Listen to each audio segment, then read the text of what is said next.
Hello every friends, welcome to all in all sports. நான் உங்க sports Nitish. இன்னைக்கு நிறைய ஸ்போர்ட்ஸ் நியூஸ் இருக்கு. பட் ரொம்ப முக்கியமான ஒன்று எல்லாருக்குமே ஆல்ரெடி தெரிஞ்சிருக்கும். பட் இருந்தாலும் சொல்றது என்னோட கடமை. நான் சொல்லிடுறேன்.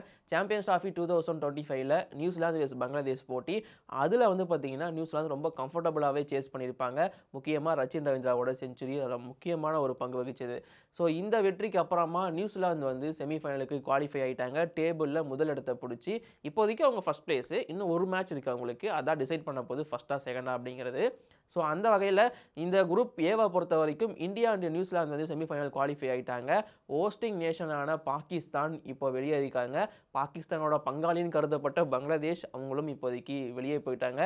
இந்த சீரீஸ்லேருந்து அவங்க அவுட் தான். இதுக்கப்புறமா பாகிஸ்தான் வெஸ் பங்களாதேஷ் ஒரு போட்டி இருக்குது. அது அவங்களுக்குள்ள யார் பெஸ்ட்டுங்கிறத அடித்து பார்த்துக்கலாம். எனக்கு தெரிஞ்சு அதுலேயும் பங்களாதேஷ் தான் அடிக்க போகிறாங்கன்னு நினைக்கிறேன். தெரில, வெயிட் பண்ணி பார்ப்போம். ஓவராலாக அந்த குரூப் ஏவை பொறுத்த வரைக்கும் இன்னும் 2 போட்டி இருக்குது. நான் முன்னாடியே சொன்ன மாதிரி பாகிஸ்தான் வெஸ் பங்களாதேஷ் போட்டி. பட் அதை விட ரொம்ப முக்கியமான ஒன்று நியூசிலாந்து வெஸ் இந்தியா மார்ச் 2 அன்னைக்கு சண்டே நடக்க போகுது. ஸோ இந்த போட்டி தான் முடிவு பண்ணும் டேபிளில் யார் டாப்பில் போய் முடிக்க போகிறாங்க அப்படிங்கிறது. ஸோ டேபிள் டாப் அவ்வளோ முக்கியமானு கேட்டிங்கன்னா எஸ். என்ன நீங்கள் டேபிள் டாப்பில் முடிச்சிங்கன்னா இன்னொரு குரூப்பில் இருக்கிற டேபிளில் செகண்ட் பிளேஸ் இருக்கிற டீம் கூட நீங்கள் மோதுவீங்க. இன்ஃபேக்ட் எங்கே இருந்தாலும் ஓகே, செமிஃபைனல் போய் மோத தான் போகிறாங்க. ஸோ அந்த குரூப் இன்னொரு பக்கம் போனோம்னா குரூப் பியில். ஸோ இன்றைக்கி மேபி இந்த வீடியோ நீங்கள் பார்க்குறப்ப யார் அந்த செமிஃபைனலிஸ்ட் ஃபஸ்ட்டு செமிஃபைனலிஸ்ட் அப்படிங்கிறது மேக்ஸிமம் ஃபிக்ஸ் ஆகிருக்கும். அது ஆஸ்திரேலியாவா இல்லை சவுத் ஆஃப்ரிக்காவா அப்படிங்கிறது. எனக்கு என்னமோ சவுத் ஆஃப்ரிக்கா குவாலிஃபை ஆகிறாங்கன்னு நினைக்கிறேன், ஆஸ்திரேலியாவை பீட் பண்ணி. தெரில, வெயிட் பண்ணி பார்ப்போம். சாம்பியன்ஸ் ட்ராஃபி ஒரு மாதிரி சூடு பிடிச்சி போயிட்டுருக்கு. பட் இதே சமயத்தில் சாம்பியன்ஸ் ட்ராஃபி 2025 வந்து ஒரு 4-5 நாளைக்கு முன்னாடி தான் ஸ்டார்ட் ஆச்சு. ரொம்ப கோலாகலமாக பாகிஸ்தான் வந்து அதை ஸ்டார்ட் பண்ணாங்க. அவ்வளோ ஹாப்பியாக இருந்தாங்க. 29 வருஷத்துக்கு அப்புறமா ஒரு ஐசிசி ஈவெண்ட் வந்து பாகிஸ்தான் நடக்குது. அண்ட் பல கண்ட்ரிஸை சேர்ந்த கிரிக்கெட்டர்ஸ் வந்து ப்ளே பண்ணுறாங்க. இதெல்லாம் பார்க்குறதுக்கு அங்கே இருக்கிறவங்க எல்லாருமே ஜாலியாக இருந்தாங்க இல்லையா. 5 நாளில் பாகிஸ்தானை அடித்து வெளியே துரத்தி விட்டாங்க. இதுக்கப்புறமா உங்களுக்கு வாய்ப்பே கிடையாது போ அப்படிங்கிற மாதிரி. ஸோ அவ்வளோ ஹாப்பியாக ஆரம்பிச்சது இங்கே முடிஞ்சிருச்சு அப்படிங்கிற ஒரு டிசப்பாயின்மெண்ட்டில். ஸோ இப்போதைக்கு பாகிஸ்தானுக்கு இன்டெலிஜென்ஸ் ரிப்போர்ட் வந்திருக்கு. என்ன அப்படின்னு பார்த்தீங்கன்னா டெரரிஸ்ட் அட்டாக்கான த்ரெட் அப்படிங்கிறது இருக்குது அப்படிங்கிற மாதிரி இப்போதைக்கு சொல்லியிருக்காங்க. ஸோ அதனால் இப்போதைக்கு செக்யூரிட்டியை வந்து ரொம்பவே அதிகமாக இன்க்ரீஸ் பண்ணியிருக்காங்க பாகிஸ்தான் கவர்மெண்ட். ஸோ பாகிஸ்தானில் மேட்ச் ஆடாததுக்கு இந்தியா முக்கியமான ரீசன் இதுதான். ஸோ அது இப்போது பாகிஸ்தான் வெளியே போனதுக்கப்புறமா அந்த த்ரெட் அப்படிங்கிறது வந்திருக்கு. பாகிஸ்தானில் இது நார்மல் தான். பட் மேக்ஸிமம் எந்த ஒரு பிரச்சனையும் இல்லாமல் முடிச்சிருவாங்க அப்படின்னு தான் எக்ஸ்பெக்ட் பண்ணப்படுது. தெரில என்ன நடக்க போகுது அப்படிங்கிறதெல்லாம் பொறுத்து இருந்து பார்ப்போம். ஸோ இந்த சாம்பியன்ஸ் ட்ராஃபி ஒரு பக்கம் போயிட்டுருக்கு. இதே சமயத்தில் இன்னொரு டோர்னமெண்ட் சூடு பிடிச்சி போயிட்டுருக்கு. இன்டர்நேஷனல் மாஸ்டர்ஸ் லீக் T20 அப்படிங்கிறது 2025 செகண்ட் எடிஷன் அப்படிங்கிறது நடந்துட்டுருக்கு. அதில் ஒரு முக்கியமான போட்டி Australia masters west Indies masters. இந்த போட்டியை பொறுத்த வரைக்கும் ஒரு ரெக்கார்டு அப்படிங்கிறது பண்ணப்பட்டிருக்கு. இந்த டோர்னமெண்ட்டில், அதாவது IML T20 டோர்னமெண்ட்லேயே ஃபஸ்ட்டு செஞ்சுரி அடித்த பிளேயராக ஷேன் வாட்சன் ஆஸ்திரேலியா டீமோட கேப்டன் வந்திருக்காரு. தலைமை எங்கே போனாலும் செஞ்சுரி அடித்து காட்டிடுறாரு. IML T20லேயே வந்து ஒரு செஞ்சுரி அடிச்சிருக்காரு. ஸோ அந்த டோர்னமெண்ட்டும் ஒரு பக்கம் அப்படியே ஸ்மூத்தாக போயிட்டுருக்கு. அண்ட் தென் இது இல்லாமல் CCL நடந்துட்டு இருக்கு, செலிபிரிட்டி கிரிக்கெட் லீக். வீக்கெண்டில் ஃப்ரைடே சாட்டர்டே சண்டே மட்டும் மேக்ஸிமம் மேட்சஸ் நடக்கும். ஸோ அந்த வகையில் இப்போதைக்கு செமிஃபைனல் ஃபிக்சர்ஸ் எல்லாமே முடிவாகிடுச்சு. அதாவது செமிஃபைனலுக்கு குவாலிஃபை ஆன டீம்ஸ் யார் யார் அப்படிங்கிறது இப்போதைக்கு முடிவாயிடுச்சு. CCL டேபிளை பொறுத்த வரைக்கும் கர்நாடகா புல்டோசர்ஸ் 4 மேட்ச்சில் 3 வின் பண்ணி டேபிள் டாப்பில் இருக்காங்க. அண்ட் தென் அதே தொடர்ந்து பெங்கால் டைகர்ஸ் 3க்கு 3 வின் பண்ணி டேபிளில் செகண்ட் பிளேஸ்லையும், சென்னை ரைனோஸ் 4 போட்டிகளில் 2 வின் பண்ணியிருக்காங்க. ஃபர்ஸ்ட் 2 மேட்சை தோற்றுருந்தாலும் அதுக்கப்புறமா 2 வின் ரொம்ப கம்ஃபர்டபுளாக எடுத்துட்டாங்க. And then Punjab Desh share வந்து 3 போட்டிகளில் 2 வின் பண்ணி 4th பிளேஸில் முடிச்சிருக்காங்க. ஸோ இதில் ஃபர்ஸ்ட் 4 இடங்களை பிடிச்ச டீம் அப்படியே செமிஃபைனல் குவாலிஃபை ஆயிருக்காங்க. ஸோ செமிஃபைனல் வந்து இப்போ மார்ச் 1 நடக்க போகுது அப்படிங்கிறதையும் சொல்லியிருக்காங்க.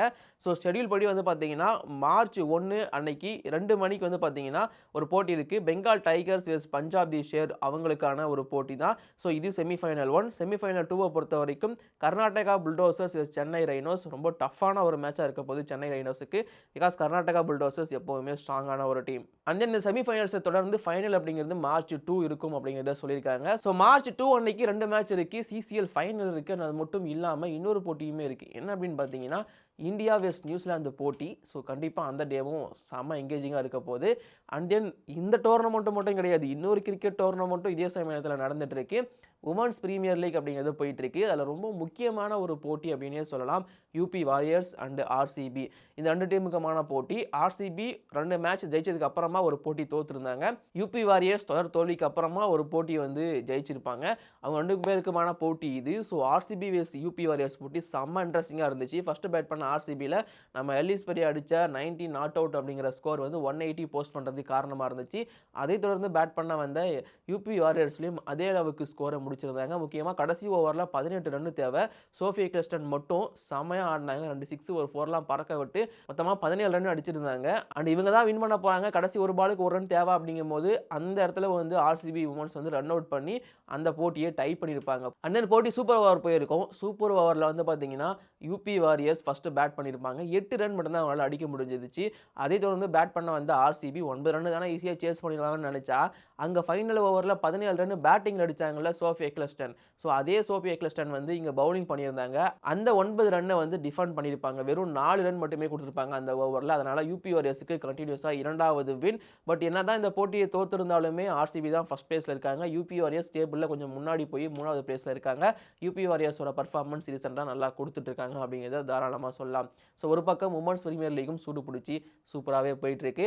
And then other sports news பக்கம் வருவோம். ஸோ இந்தியா ஹாக்கி உமன்ஸ் டீமில் ரொம்ப முக்கியமான ஒரு பிளேயர் அண்ட் கேப்டனாகவுமே இருந்த ஒருத்தவங்க இருக்காங்க, சவிதா புனியா. ஸோ அவங்க வந்து ஒரு மைல்ஸ்டோன் ரெக்கார்டை பண்ணியிருக்காங்க. 300வது இன்டர்நேஷ்னல் போட்டி அப்படிங்கிறத ஆடிருக்காங்க. அவங்களுக்கு ஒரு பெரிய வாழ்த்துக்களை சொல்லிப்போம். ஒரு இன்டர்நேஷ்னல் மேட்ச் 300வது இன்டர்நேஷ்னல் மேட்ச் அப்படிங்கிறதுலாம் நார்மலான விஷயமே கிடையாது. அவங்களுக்கு ஒரு பெரிய வாழ்த்துக்களை நம்ம சொல்லிப்போம்.